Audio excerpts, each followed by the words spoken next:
llegué y la saludé, me sorprendió comprobar que Rosalie estaba totalmente ciega, algo que las enfermeras no me habían mencionado. Aunque llevaba años sin ver nada, ahora veía cosas justo delante de ella. ¿Qué tipo de cosas?, pregunté. Gente que lleva vestidos orientales, exclamó ella. Con telas drapeadas suben y bajan escaleras.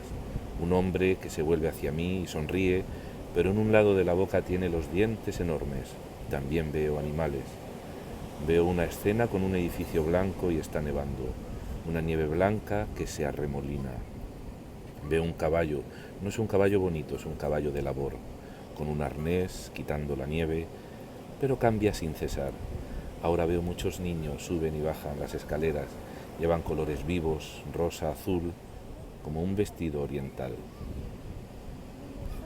Rosalie llevaba varios días viendo estas escenas. La interrogué concienzudamente, pero no descubrí nada que sugiriera confusión o delusión. Al examinar sus ojos con un oftalmoscopio, pude ver el desastroso estado de sus retinas, pero ninguna otra dolencia. Desde el punto de vista neurológico, su estado era completamente normal.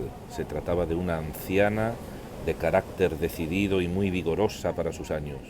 La tranquilicé acerca del estado de su cerebro y de su mente, y la verdad es que parecía bastante cuerda. Le expliqué que sus alucinaciones, aunque parezca mentira, no son infrecuentes en personas ciegas o con la vista dañada, y que no se trata de visiones psiquiátricas, sino de una reacción del cerebro a la pérdida de la visión. Padecía algo que se conoce con el síndrome de Charles Bonnet. Rosalie asimiló la información y dijo que no comprendía por qué había comenzado a tener alucinaciones ahora, después de varios años de ceguera. Pero quedó muy contenta y tranquila después de que le dijera que sus alucinaciones representaban una enfermedad identificada que incluso tenía nombre. Se incorporó y dijo: «Dígaselo a las enfermeras que padezco el síndrome de Charles Bonnet». A continuación me preguntó: «Por cierto, ¿quién era ese Charles Bonnet?». Bueno, pues si quieres saber quién era ese Charles Bonnet, te animo a que te suscribas al podcast que está aquí en el link, ¿no?, como se dice, en la bios de Instagram, si me escuchas por Instagram. Y si no, ya sabes, buscas en el buscador de cualquier plataforma de podcast Paseando con Oliver Sacks. Y bueno, este capítulo va a salir esta semana, martes, miércoles, jueves.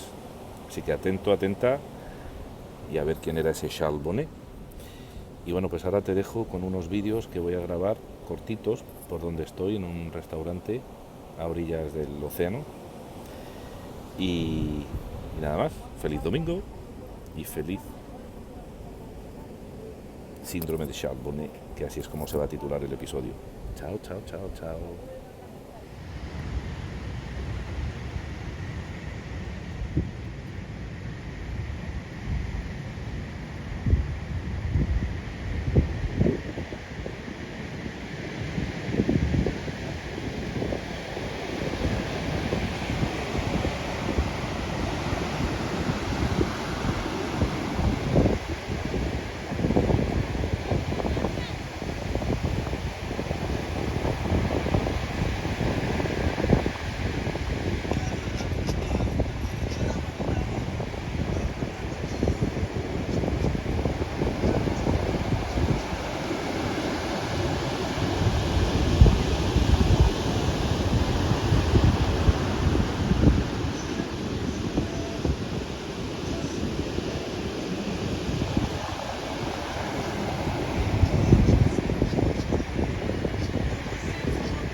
Mirad qué maravilla. Qué piña colada. Mirad, 1, 2 y 3. Me la acaban de traer. No la he probado aún. Con su crema chantilly, con su coco, un poquito de ron. Y esta señora de ese sombrero tan estupendo, resulta que es una compañera de trabajo. No la he reconocido. Me ha reconocido ella cuando he salido a andar a grabar por ahí. Y me ha presentado a su marido. Fijaos qué elegancia para un sábado, frente al mar. Yo no tengo a nadie que le vamos a hacer, pero estoy bien equipado. Bueno, chao, chao. Y para comer, bouillon sauvage. Allez, santé.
Cuando llegué y la saludé, me sorprendió comprobar que Rosalie estaba totalmente ciega, algo que las enfermeras no me habían mencionado.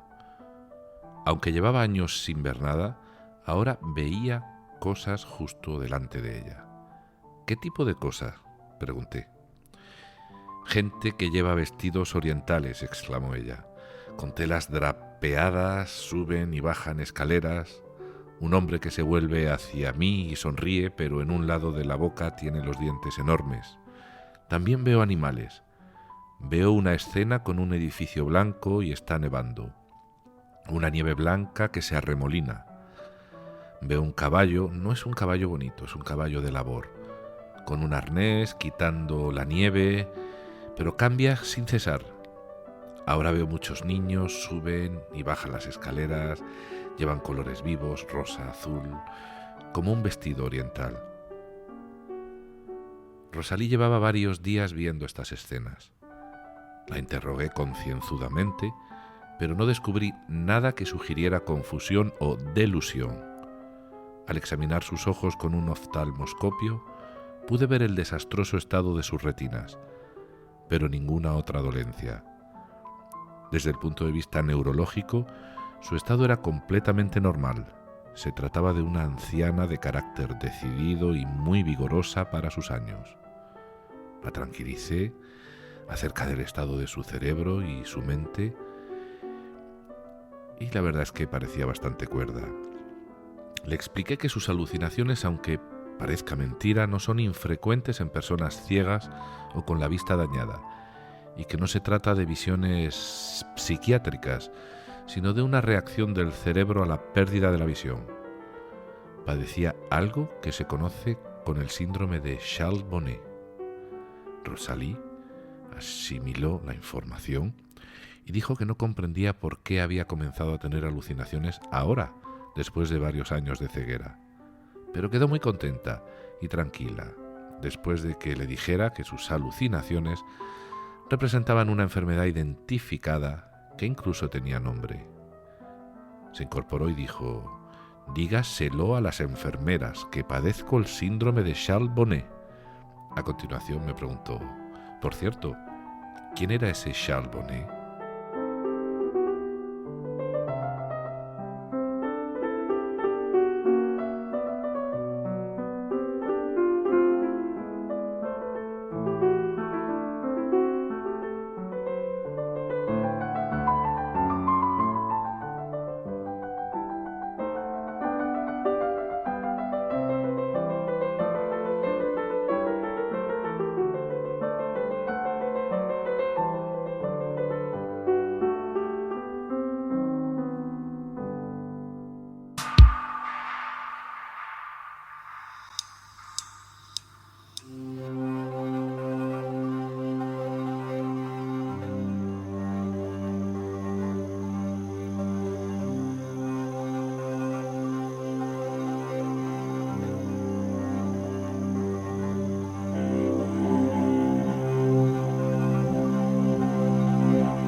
Bienvenido y bienvenida una vez más a este podcast, a Paseando con Oliver Sacks.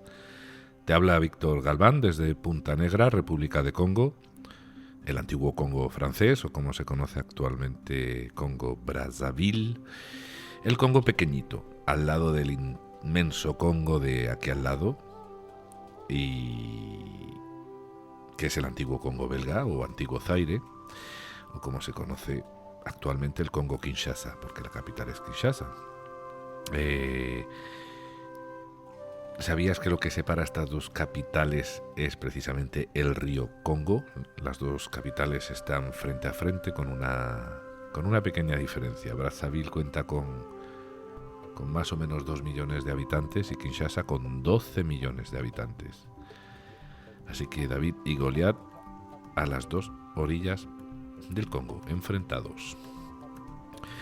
Kinshasa es una ciudad peligrosa, mucho más que Brazzaville, simplemente por el número de habitantes, y es mejor recorrerla acompañado de gente local, o si conduces un coche, pues mejor no pararte apenas en los semáforos, tanto si es de día como si es de noche.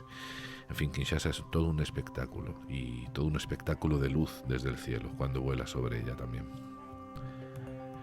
Bueno, con esta pequeña introducción para situaros, pasamos a hablar de este texto del comienzo. Decir que es un texto que pertenece al libro Alucinaciones, publicado por primera vez en 2012. Es la primera vez que nos adentramos en este libro, en este podcast. Y bueno, ya se lo deja entrever Sacks a Rosalie en la historia, que no solo existen las alucinaciones psicóticas, sino que también existen las no psicóticas, causadas pues por diversas enfermedades o daños o incluso intoxicaciones, o incluso también puede ocurrirnos al quedarnos dormidos. En el libro Alucinaciones, Sacks nos presenta muchas de ellas, cómo son sus correlatos funcionales y estructurales en el cerebro, incluso hasta cómo se relacionan con la cultura o el folclore. Con lo cual es un libro que estrenamos hoy, además de esa primera introducción que hicimos con todos ellos en los primeros episodios. Y concretamente el tema que nos va a acompañar hoy es el síndrome de Charles Bonnet, que así es como se titula el episodio, sacado del primero de los relatos que hay precisamente en el libro Alucinaciones. Y en este episodio vamos a darle una preponderancia especial a la lectura literal de los casos. Vamos a dejar que Sacks no nos hable casi directamente. Entonces, por lo pronto vamos a permitirle a Sacks responder a esta pregunta que Rosalie le hizo, ¿no? Esta que dice, por cierto, ¿quién era Charles Bonnet?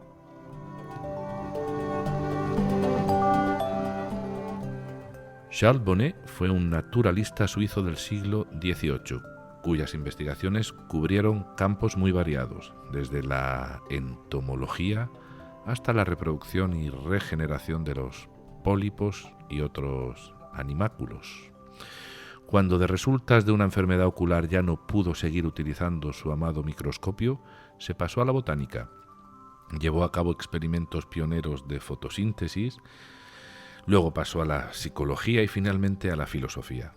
Cuando se enteró de que su abuelo, Charles Lugin, había comenzado a tener visiones a medida que le fallaba la vista, Bonnet le pidió que le dictara lo que veía con todo detalle.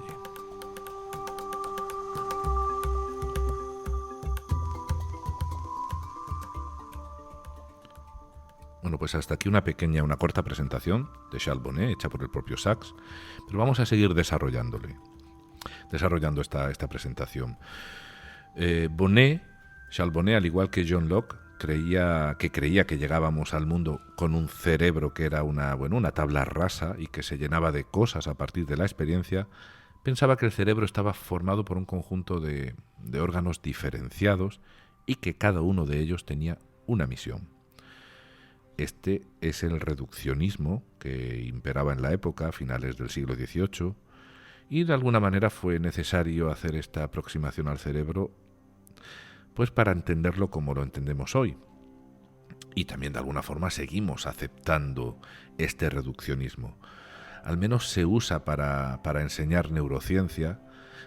Se empieza dividiendo el cerebro como en partes, como en distintos núcleos, en distintas... con distintas funcionalidades, cosa que es cierto, pero no es totalmente cierto. Luego uno va sabiendo que no hay una zona o un punto clave que se dedica a hacer lo que, decimos que hace ese punto, ¿no? Así que al menos, pues se parte de este reduccionismo para enseñar para enseñar neurociencia, pues empezando por esta simplificación, pues para luego ir entendiendo que no es tan simple, ¿no? Como acabamos de decir. Como cuando nos enseñan en el colegio, pues, por ejemplo, que hay dos energías, ¿no? ¿Os acordáis? La cinética y la potencial, ¿no? Y hay una fórmula para la cinética, una fórmula para calcular la energía potencial. Y pues acabamos el instituto o la secundaria con una idea de que hay dos energías y que se calculan de forma distinta. Pero luego en la universidad, si seguimos estudiando ciencias, vemos que hay más tipos de energía en el campo de la física, ¿no? Pues esto ya es un comienzo, es una aproximación a la realidad. Un ejemplo fuera de este ejemplo de la que acabo de poner de las energías potenciales y cinéticas, y centrándonos en la parte de neurociencia, ¿no? Pues sería el área, cuando hablamos del área de Broca, ¿no? Esa zona del lóbulo frontal, en la parte izquierda del lóbulo frontal, en el izquierdo, encargada de la producción del lenguaje, o mejor dicho, de hacer la programación para la posterior producción del lenguaje, que luego de la que se encargarán las zonas premotoras y motoras, ya esta última en el lóbulo parietal. Pues así se dice que es el área de Broca el que se encarga de esto, porque Broca se dio cuenta que una lesión en esa zona impedía pronunciar la palabra que se pretendía pronunciar. Pero hoy en día se sabe que esta zona, que no es una zona aislada y que no es solamente ella la que contribuye a esa programación motora, aunque sí es la parte más importante. Seguimos con Bonnet, que también sufrió de alucinaciones él mismo cuando su visión decayó bastante. Él llegó a describir un ensayo sobre el problema de su abuelo Lugin, y este relato, ¿no?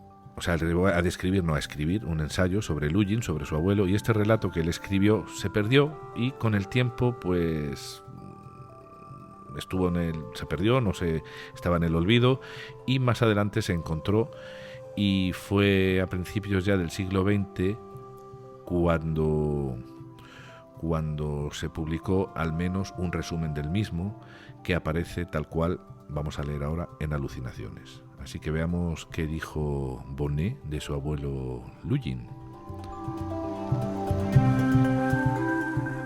A partir de febrero de 1758 empezó a ver objetos extraños que flotaban en su campo visual.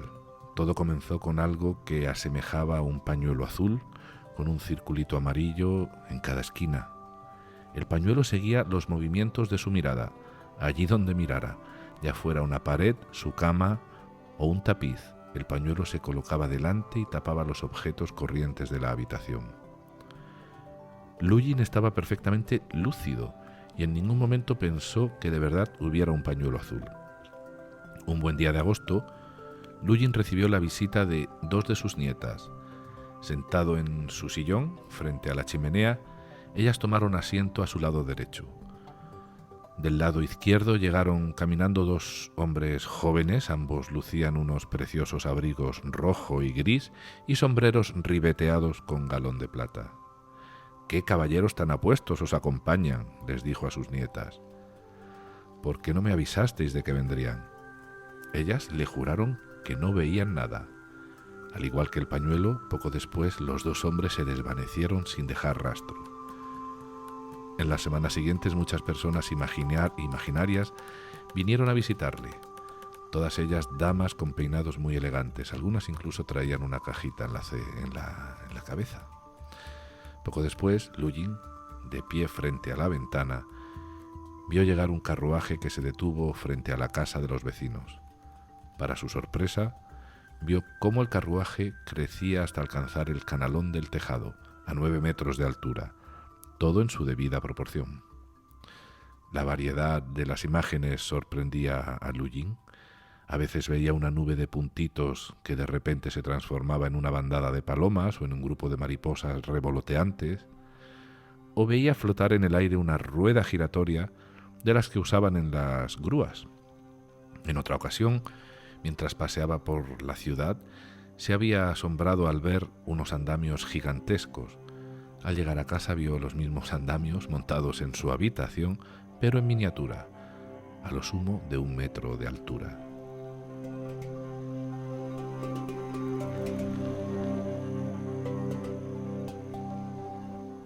Así que con este texto, con este resumen publicado en Alucinaciones sobre el ensayo que escribió, un ensayo sobre la observación que escribió Charles Bonnet sobre su abuelo, con esto podemos hacernos una idea de cómo son algunas de las alucinaciones que se conocen con el nombre del síndrome de Charles Bonnet. Bueno, al contrario que Rosalie, la persona del comienzo del episodio, Lugin no había perdido la vista del todo. Las alucinaciones de Rosalie remitieron a los pocos días de haber encontrado a Sachs, pero casi un año después regresaron. De manera repentina, surgiendo de un cielo azul y despejado, el Charles Bonnet ha regresado con una fuerza insólita, le dijo a Sachs. Según Rosalie, comenzaron a aparecer después de unos días de mucha tensión y muy agotadores, y que después de algunos días las visiones se habían hecho más débiles y cesaban mientras hablaba con alguien o escuchaba música.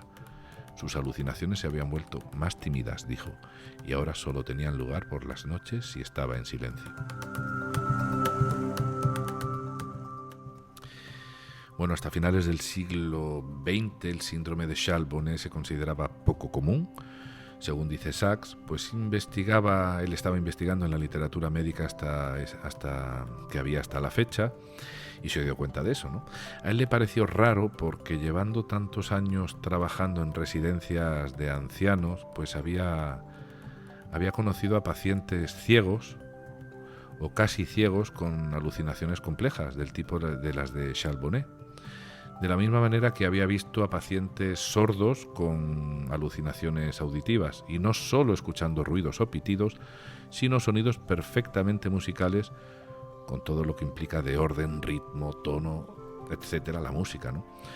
Una de las razones por las que el síndrome de Charles Bonnet esté o haya estado infradiagnosticado puede ser porque muchas de las alucinaciones se quedan en un nivel elemental de colores o formas sencillas, de tal manera que no son muy llamativas, muy escandalosas, y cuando, quizá con el tiempo la persona va al médico, pues hasta se le olvida o no le da importancia y no las llega a comentar.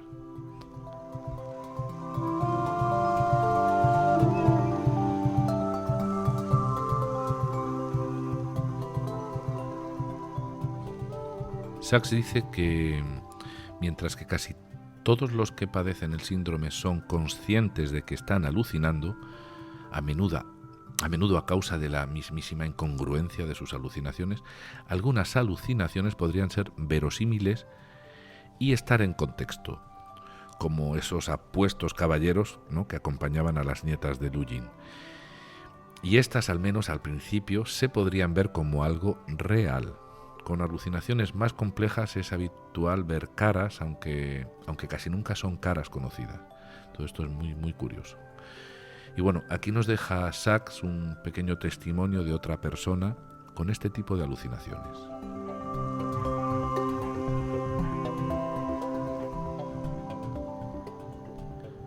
Tuve otra alucinación. Esta vez eran caras, y la más prominente era la de un hombre que tenía pinta de fornido capitán de barco. No era Popeye, pero por ahí andaba.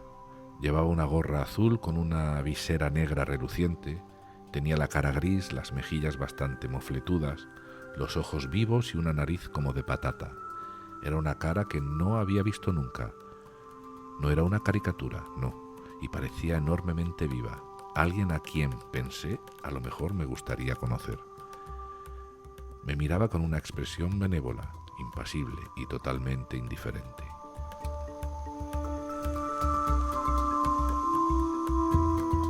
Bueno, no todas las caras que se ven en este tipo de alucinaciones son tan coherentes como las de este testimonio, ¿no? Las de esta cara parecida a Popeye.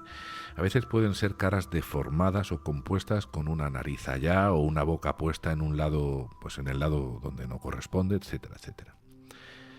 Pero también se pueden ver líneas o letras o notas musicales. A este tipo de alucinaciones se les conoce como alucinaciones de texto, aunque casi nunca se pueda leer lo que se está viendo, como es el caso de Dorothy, que nos lo cuenta de la siguiente manera.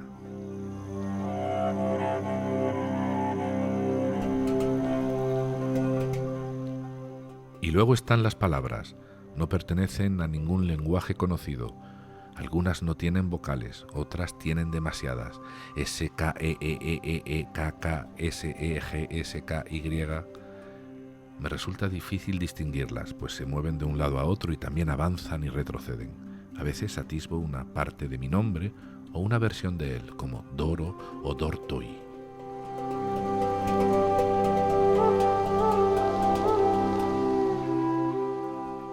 Bueno, pues igual que como con las caras, a veces el texto que se ve sí tiene que ver con la experiencia de la persona.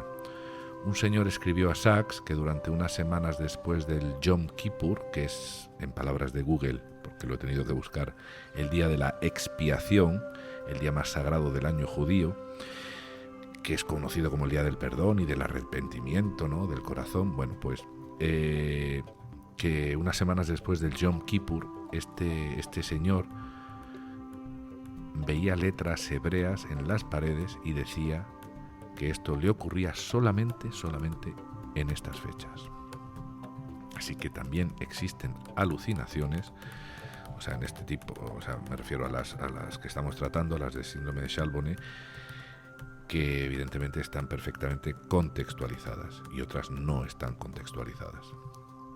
Bueno, en otra carta que le llegó a Sachs, el remitente le hablaba de sus ojos musicales de esta manera. Tengo 77 años y padezco un glaucoma que afecta casi toda la mitad inferior de mi visión. Hace unos 2 meses comencé a ver música, líneas, espacios, notas, claves. De hecho, música escrita allí donde miraba, pero solo en la zona afectada por la ceguera. Durante una época no hice caso, pero un día, mientras visitaba el Museo de Arte de Seattle, vi las notas explicativas como si fueran música y supe que estaba experimentando algún tipo de alucinación.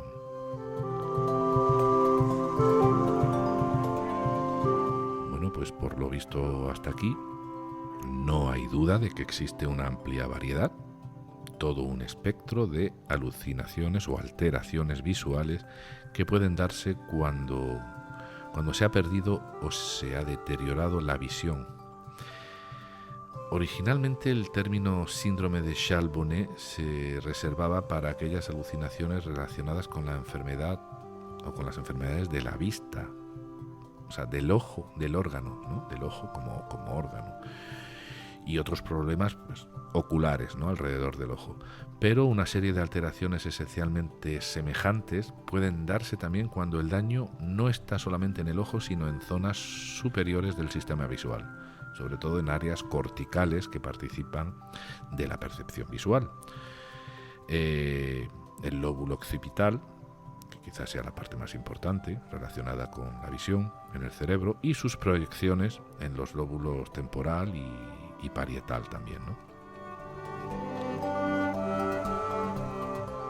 Bueno, pues ahora que hemos visto varios testimonios de primera mano de este síndrome y ya nos hacemos una buena idea de en qué consiste, vamos a hablar un poquito más de él.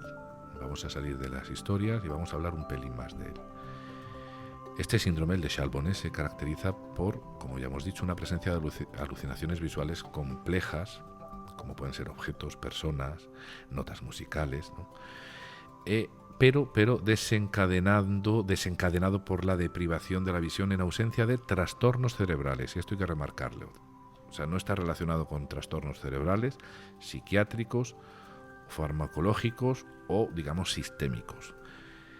El paciente suele percibir las alucinaciones como no reales, o sea que se da cuenta de que no es cierto lo que ve, lo que le resta al final, claro, le resta gran ansiedad al cuadro, ¿no? Imagínate, pues, que un señor, o sea, ver a un señor con los ojos situados en las orejas y la boca en la frente y terminar creyéndoselo, ¿no? Sería mucho más peligroso que saber que esto que se está viendo no es cierto. Bueno, pues su prevalencia aumenta con la edad y afecta al 11% de los pacientes con baja visión. Se asocia a entidades o a problemas, ¿no? Como la neuritis óptica, la retinopatía diabética, la retinopatía pigmentaria, la degeneración macular, las cataratas, glaucoma, etcétera, ¿no? Y se piensa que lo producen fenómenos de escape cerebral al ocurrir una desaferentización, lo repito, desaferentización cerebral. O sea, una interrupción de los impulsos aferentes.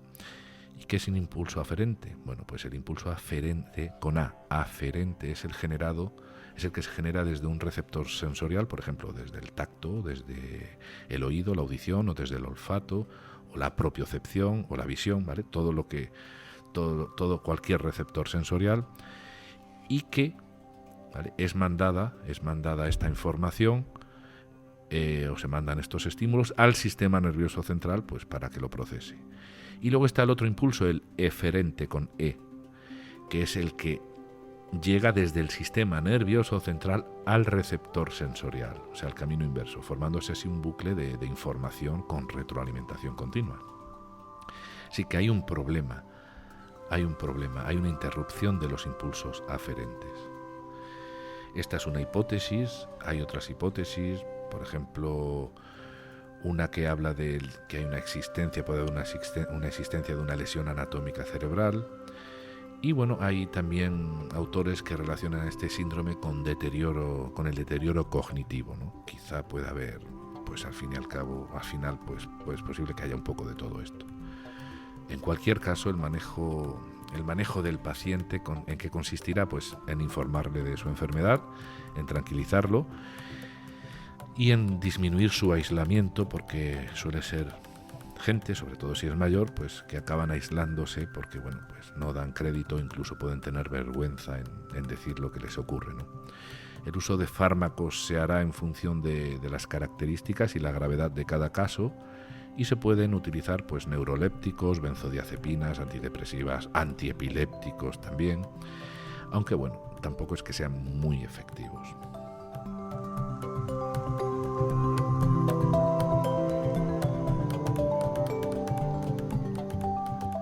Sachs nos cuenta que cuando el cuaderno de Luyin, ¿verdad?, estos escritos que él hizo sobre su abuelo, que llevaba perdido un tiempo, ¿no?, pues básicamente un siglo y medio, y cuando reapareció y se publicó en una revista de psicología en 1902, justo 2 años después de la interpretación de los sueños de Freud, algunos se preguntaron si las alucinaciones del síndrome podrían permitirnos, tal como lo creía Freud que hacían los sueños, un camino real hacia el inconsciente, ¿no?, inconsciente de la persona. Pero no se ha llegado a establecer un patrón en la interpretación de estas imágenes. La gente que padece el síndrome posee su propia psicodinámica, desde luego, pues como todo el mundo, y quedó claro que, analizando estas alucinaciones, pues no se llegaba a descubrir nada que estuviese escondido en el subconsciente. Entonces, por ejemplo, una persona religiosa podría padecer alucinaciones de unas manos en gesto de orar, entre otras cosas, o un músico, pues imágenes de un pentagrama. O sea que también son idiosincrásicas estas alucinaciones, ¿no? Pueden estar muy relacionadas con la historia de uno mismo. Pero lo que no hacen las imágenes es decir nada de los deseos, de las necesidades o de los conflictos o inconscientes de esa persona. Al contrario de que los sueños, ¿no? Los sueños son fenómenos neurológicos, además de psicológicos, y muy distinto de estas alucinaciones de Charles Bonnet. ¿Y por qué?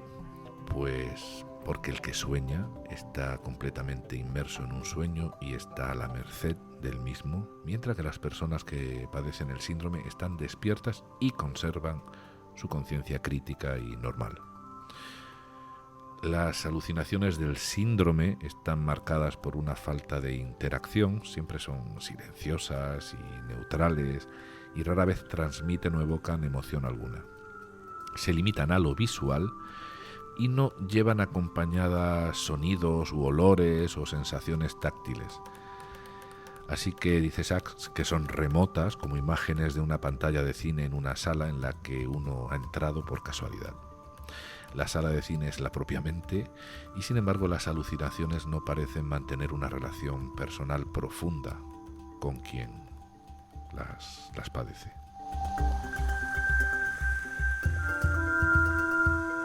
Hay que insistir que una de las características que define las alucinaciones del síndrome de Charles-Bonnet es la conservación del discernimiento.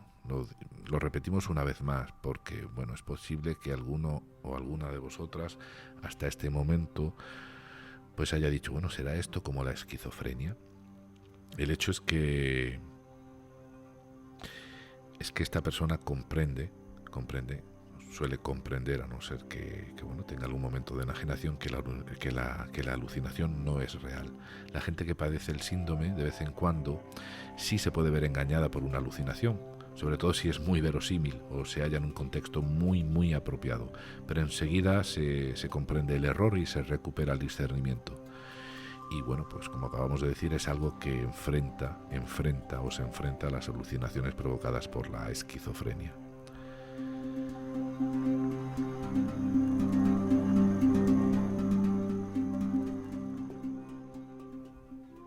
En algún capítulo anterior hemos abordado la esquizofrenia y no vamos a entrar en detalles, pero bueno, simplemente vamos a recordar que es un trastorno mental en el que los pacientes ven el mundo de forma diferente al resto de la población y que son incapaces de distinguir la diferencia entre experiencias reales e irreales, hasta incluso de pensar lógicamente y de tener respuestas emocionales normales.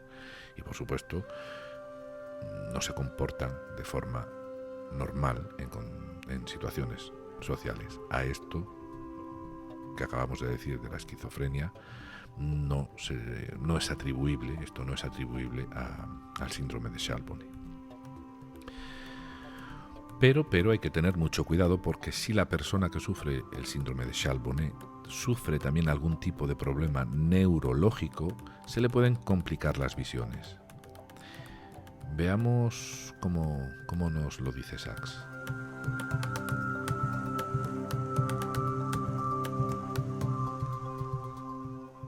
Sin embargo, la capacidad de evaluar las propias percepciones o alucinaciones puede verse comprometida si existen en el cerebro otros problemas subyacentes, sobre todo los que afectan a los lóbulos frontales, pues en estos reside el discernimiento y la autoevaluación.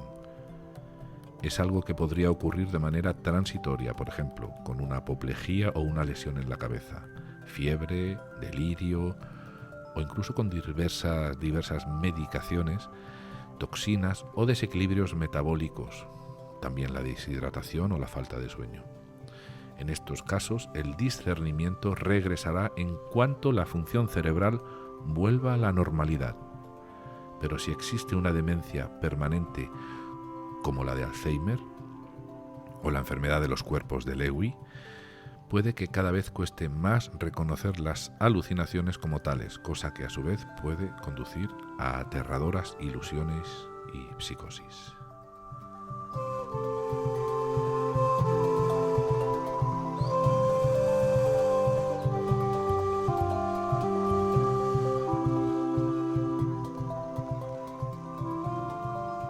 Aunque es ciego, Marlon puede habitar un mundo que es visual y a veces muy extraño. Me cuenta que a menudo ve lo que le rodea.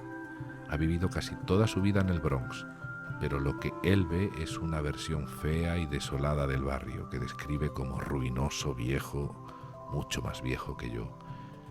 Y ello podría provocar una sensación de desorientación.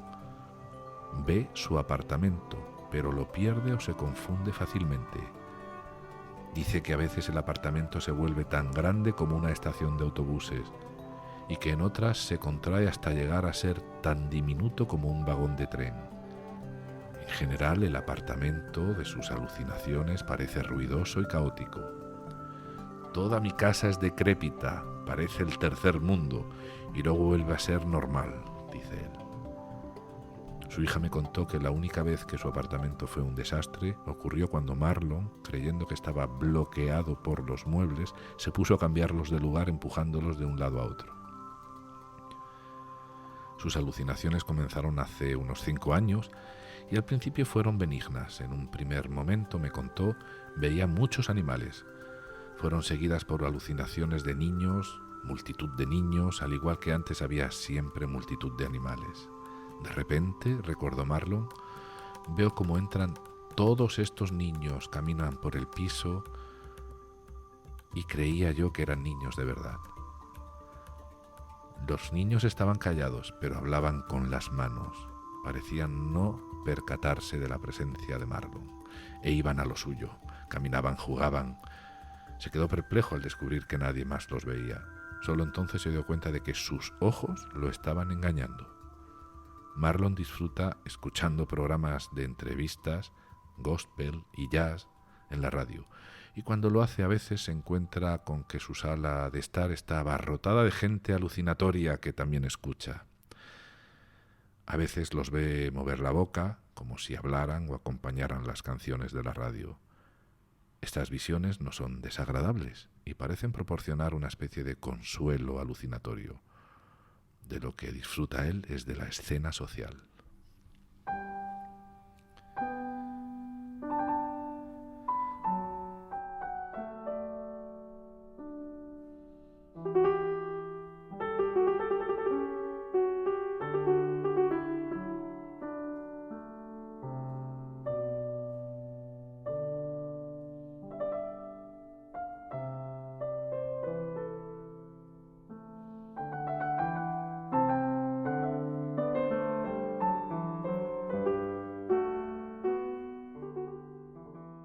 Bueno, pues hay episodios que es mejor dedicarlos a leer historias directamente escritas por Sacks, ¿verdad?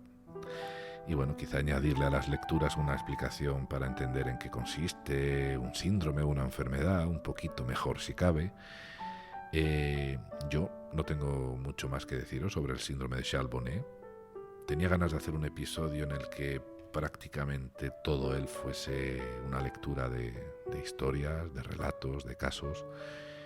Y bueno, ahí está el libro de alucinaciones para, como todos los demás, para disfrutar de en primera línea, ¿no? de las palabras de Sacks. Como dice el neurólogo colombiano Gabriel Adolfo Centenaro Mesa en su artículo titulado Enfoque holístico al paciente neurológico, el aporte de Oliver Sacks. Bueno, pues aquí en este paper él dice que Sacks expuso en Alucinaciones, en el libro Alucinaciones, el síndrome de Charles Bonnet en una forma tan vívida como muy pocas veces los neurólogos habíamos tenido conocimiento.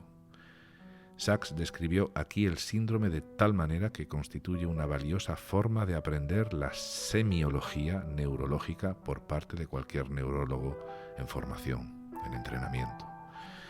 Bueno, pues estas son las palabras del doctor Adolfo Centenaro y os voy a dejar el enlace de este artículo científico en la descripción del episodio por si lo queréis leer, porque bueno, andaba yo buscando información de Sacks y sobre Sacks y di con este artículo y me gustó mucho y justamente mencionaba este síndrome, ¿no?, que nos ha traído hoy al episodio. Pues me despido de vosotros entonces, os deseo como siempre felices paseos y os invito a que regreséis en el episodio siguiente. Pero bueno, vamos a aprovechar que queda todavía un poquito de música, pues para ir cerrando el episodio con estas líneas hermosamente escritas por Sacks.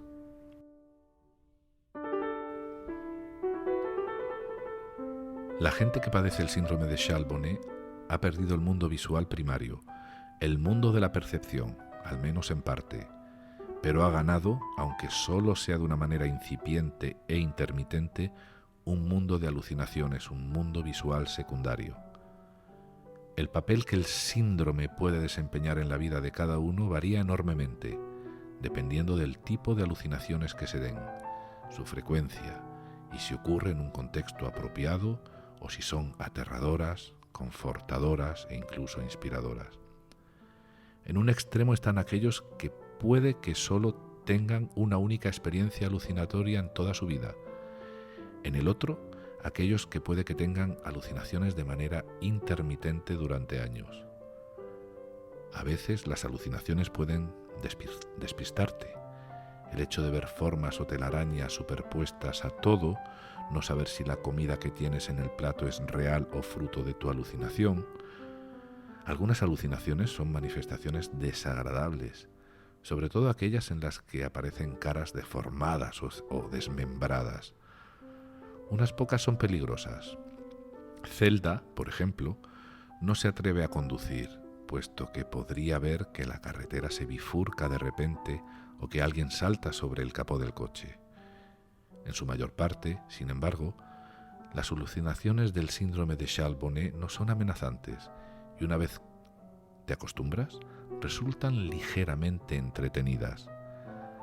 David Stewart afirma que sus alucinaciones son de lo más simpáticas y se imagina a sus ojos diciendo: «Sentimos haberte decepcionado. Reconocemos que la ceguera no es divertida. Así que hemos organizado este pequeño síndrome, una especie de coda a tu vida con visión. No es gran cosa, pero es lo mejor que podemos conseguir».